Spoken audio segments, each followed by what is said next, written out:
I opened the door of my taxi, and laying on the seat was a white envelope.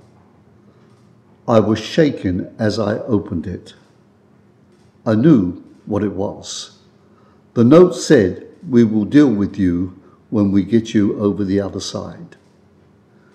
2 weeks previous was my last séance with that group, and I never went back because it was terrifying. The séance was totally out of control. It wasn't the dead controlling the mediums, it was demons. And we were seeing the most horrifying creatures. It was frightening. I was into the highest levels of witchcraft. It was just incredible. I mention this because I am watching my beloved America losing self-control, politically, economically, immorally. You know, I cannot cast the first stone because at one time I was just as guilty and totally out of self-control of myself, doing evil things. The question arises, who is controlling our lives?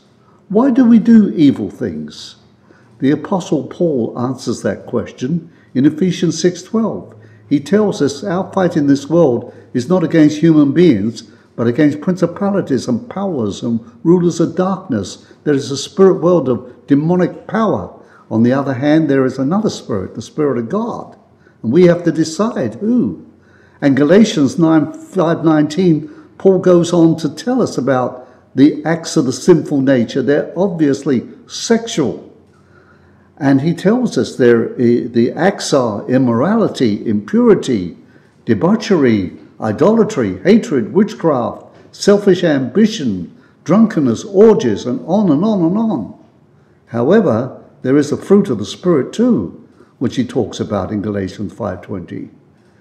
You know, at the age of 88, I know different now. Jesus changed my life 44 years ago. He can change yours. Jesus said, the unclean will not enter into heaven. You must decide, who is controlling your life? Is it Satan or Jesus? You know what you're doing. And you've got to think to yourself, because one day you're going to go home. And where will your home be? And he made it very clear that the unclean will not enter into heaven. You can go to heaven through Jesus. He said, I am the way, the truth, and the life, and no man comes to the Father except through me.